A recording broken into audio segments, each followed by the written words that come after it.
My outtakes.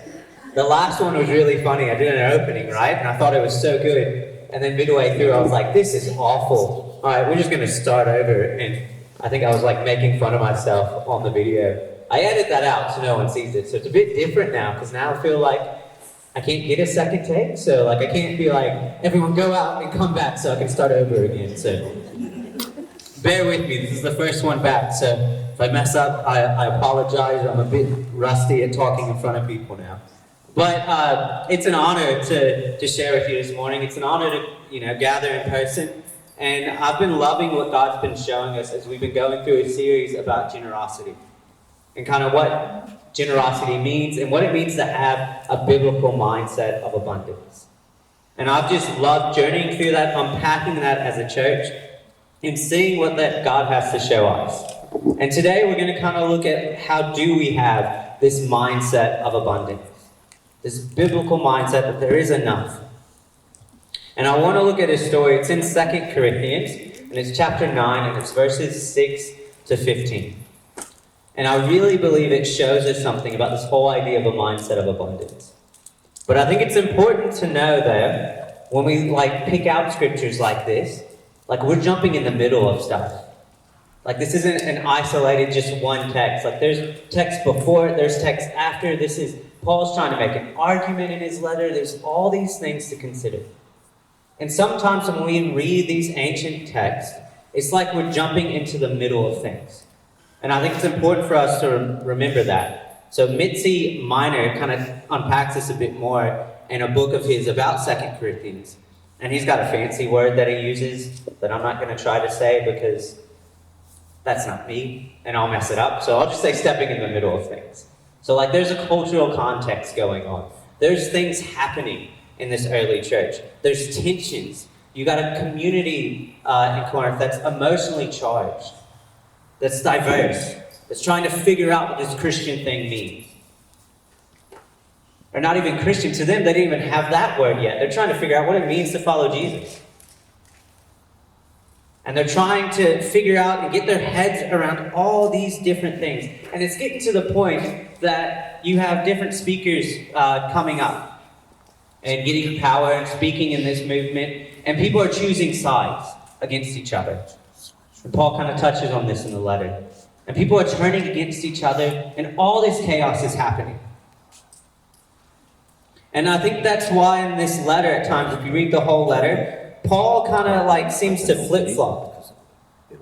At sometimes, he's really vulnerable. He's really open. He's really authentic. But then, he turns to the next page and he's really hostile all of a sudden. And then sometimes he says these really profound statements and you're like, oh, that's deep. Good on you, Paul. And then sometimes he's just being sarcastic like a comedian would, and you're just like, what's going on here? And then you read a bit further, and then, he might be really bold, and you're like, oh, look how bold Paul is. Look at some of this boldness he's showing. But then the next page, he seems like he's begging. And I think the reason for that is there's a lot of complexity going on. And I think it's important for us when we read these letters to remember we're kind of stepping into that. Because I think it shows us more what God has to share through these ancient sacred texts for us today in our here and now. And we kind of need to know some of the stuff behind the scenes, if that makes sense.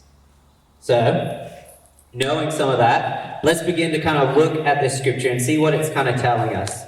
So if you want, you can go to 2 Corinthians and chapter 9, verses 6 to 7, and we'll just start there. We might have it go up on the screen. We'll see what happens. Nope, it's not coming up on the screen. Apologies. I love our technical difficulties here. It's just great. I love it. But here we go. So I'll read it. Hopefully you can understand me. But this is what it says. The point is this. The person who sows sparingly will also reap sparingly. And the person who sows generously will also reap generously. Each person should do as he has decided in his heart, not reluctantly or out of compulsion, since God loves a cheerful giver. And I want to pause there because I feel like this kind of already shows us something really important about the whole idea of generosity and giving. And that's that it's got to come from the heart. The minute we turn in generosity, whatever it is, if it's tithes and offerings, whatever it is, if we turn it into some legalistic idea, we're missing the mark. God cares more about the heart. He wants us to be cheerful when we give. He wants us not to do it just because, oh, I'm a Christian, so I got to go help that person. That's not what it's meant to come from. And I think it's important for us to remember that when we look at generosity sometimes. So let's keep going. In verses 8 to 11, it says this. And God is able to make every grace overflow to you, so that in every way, always having everything you need, you may excel in every good work. As it is written, He distributed freely, He gave to the poor, His righteousness endures forever. Now the one who provides seed for the sower and bread for food will also provide and multiply your seed and increase the harvest of your righteousness. You will be enriched in every way for all generosity, which produces thanksgiving to God through us. And I want to stop there again, just because I think that's pretty awesome. That this generosity, from what it sounds like to me, seems to be an overflow of God's grace. An overflow of God giving to us. An overflow of us sitting in the grace of God. Where we sit in that so much that it just flows on from us.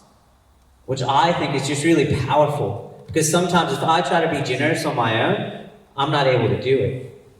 I found the times that I'll have some really good days and I'll be really nice at home and not a cranky pants with Kim or the kids, are usually the days I spend time with God. They're usually the days that I've had that time sitting or reflecting on Him. If my day is just busy and just go, you can probably ask Him, but I come home like a cranky pants. Because that's when I try. And it doesn't seem to get better on those moments. When I'm just being cranky and I'm trying in my own, abilities, and usually Kim or the kids will be like, Dad, you're a bit cranky. Are you tired? And usually I just fire back because none of us like to admit when someone's right. So, my first thing is like, I'm going to get defensive. I'm going to tell her she's wrong or the kids are wrong. But I found far often it's so much easier to just accept it and then try to find some time for myself. Whatever that looks like. If it's going for a run, if it's doing a short devotion, if it's doing, meditations, whatever it is for me that helps me sit in God's grace, being able to do that is so important. Because then that generosity kind of overflows. And it's just, I think it really points again to how it shouldn't be some legalistic thing when we're generous. We freely give because God gave to us. He gave His Son for us. He came down into human skin, into flesh, for all of us.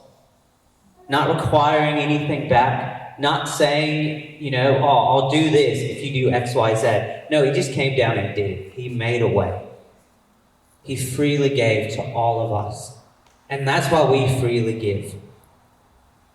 So let's keep reading a little bit further now. I think I've lost my... There we go. See, that would be edited out in a video. No one would see this part right now. But let's go on. Let's read the little end of this. Oh, way to go, Matt. You messed it up. Go me.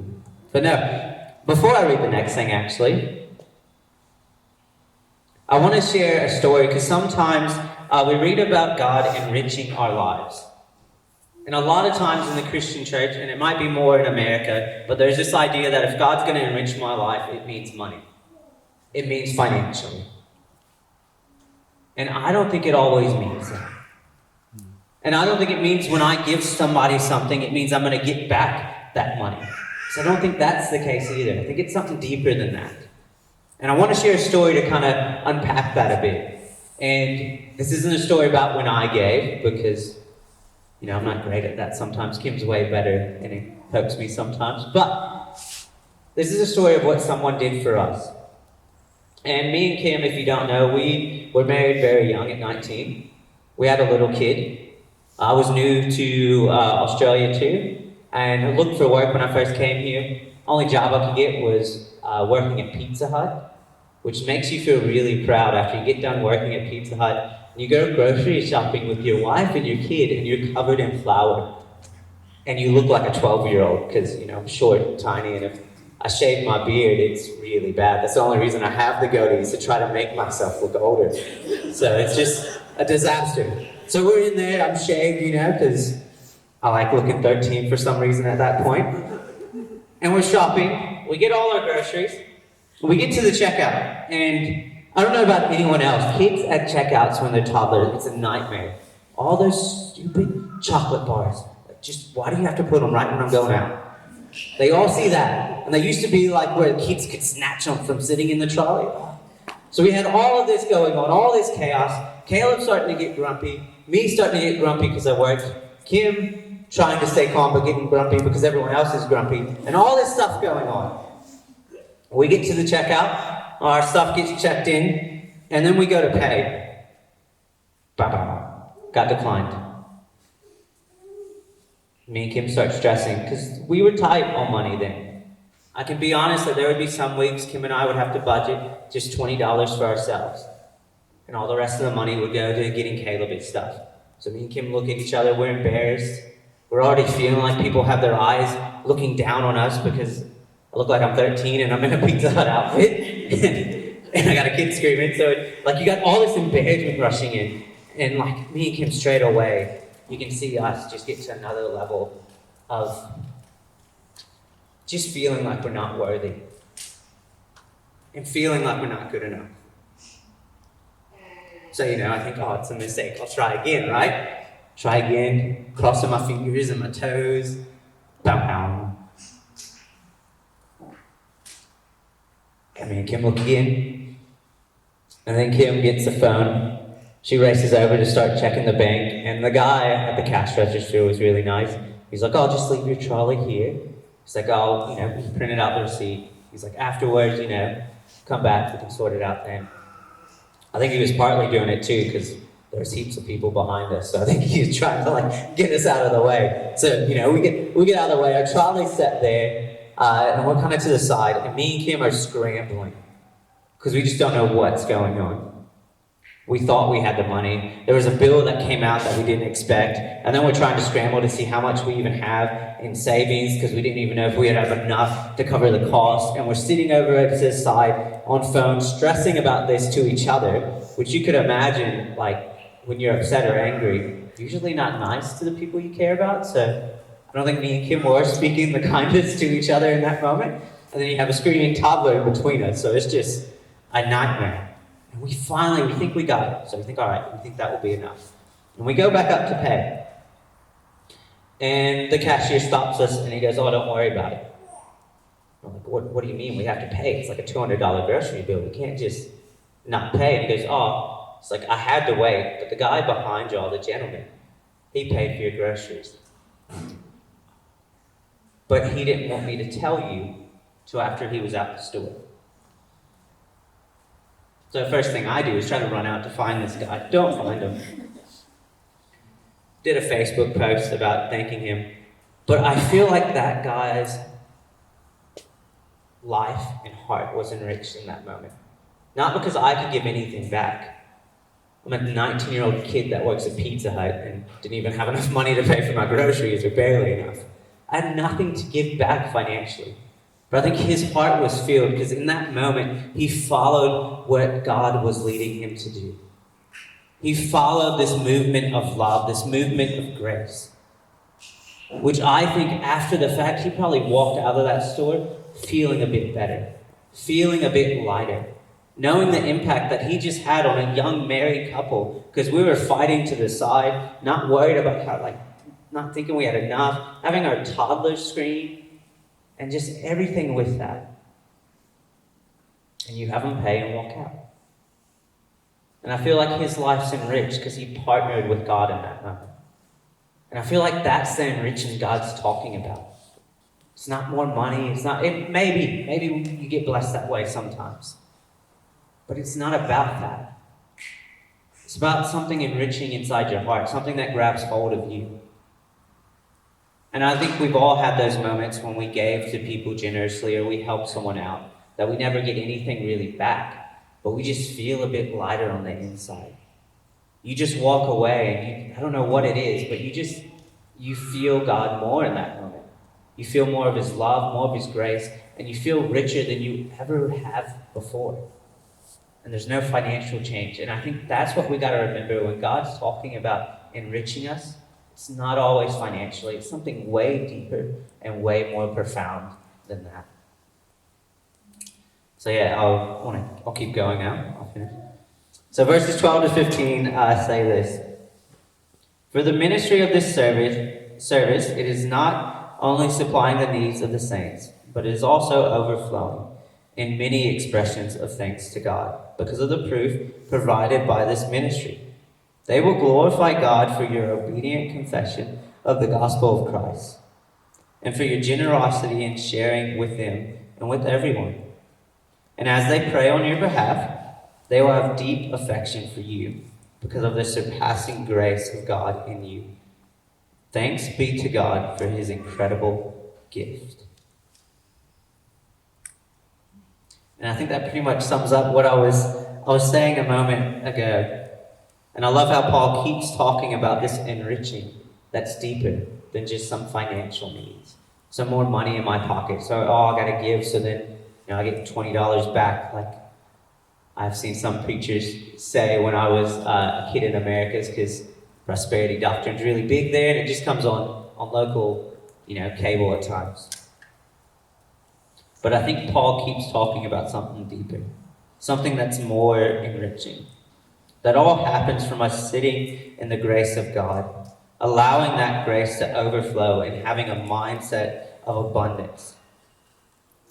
And God's grace is pouring out from that. And since that man's blessed Kim and I, he's had a phenomenal impact. Like I just shared about him to y'all. Me and Kim were generous and would have youth and young kids over, and we didn't have lots of money, so when they came over for dinner, it was soup, pasta, or ramen noodle, potato bake that somehow Kim would make, and I don't even know how. And then one time when they came over, I tried to make dinner, and I made pasta with sausages. I think I put some cheese in there, and I think I put egg, because I thought it was a good idea. Didn't work well, so Kim got very cranky at that. But that guy had an impact flow on from that. And that's sometimes what happens with our generosity. I think that's what it means when we have a mindset of generosity. When we do it, we sit with God's grace and we let it overflow from us. We let it impact those around us. And I can be as bold to say that if that guy didn't pay for our groceries, I don't know if the next time we would have hit it, we would have got, the green tick saying we're good, and Kim and us high-fived, or if we got the ba-bow, and you feel like an awful person. I don't know. But I can honestly tell you, if we got the ba-bow, I don't know what would have happened next. I don't know what Kim and I would have done. I don't know what it would mean for us now, because we were 19 with a little kid. There's already so much tension and pressure on us as a couple, trying to figure it out. We moved from where we knew, like all our friends, all of my family, Kim's family is here, but all of mine, they're in America. The whole way of life that I know is in America. I don't know it here. There's so much tension. And who knows, maybe if we got bow again, it could have been the last straw for me. I just stormed out. Like, I don't know what would have happened next. But I know that guy changed my life. And that simple act. And he's led to Kim and I being able to bless others. He's led to us having a heart to bless others. And I sometimes think that's the enriching God's talking about when he talks about us being generous and him enriching us for it. I feel like it's that. So I don't know what it looks like for you to sit with God and have this mindset of abundance and allow his grace to overflow. But I know it creates a butterfly effect. And Kim and I are proof of that. And I'm sure you can think of your own stories and realize how there's just this butterfly effect that happens when people tap into the generosity of God and they let His grace overflow. So I want to encourage you this week to sit with God's grace. Sit with His love and see what He's calling you to do.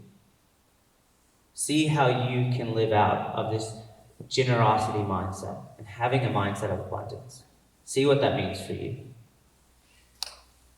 And I want to thank you so much for coming today. And I want to invite the worship team back up. They're going to play a final song for us. And I just want to close in prayer. And if there's anyone needing prayer, Carol and I will be at the back, and we keep social distancing if you want. So, it could be the 1.5 meters. And we'll get our tape measure if we need to. But if you need prayer for anything, feel free to come over there while the song's playing. And if you want to do your offerings or anything like that, feel free to do that at any time. But I'm just going to close in prayer.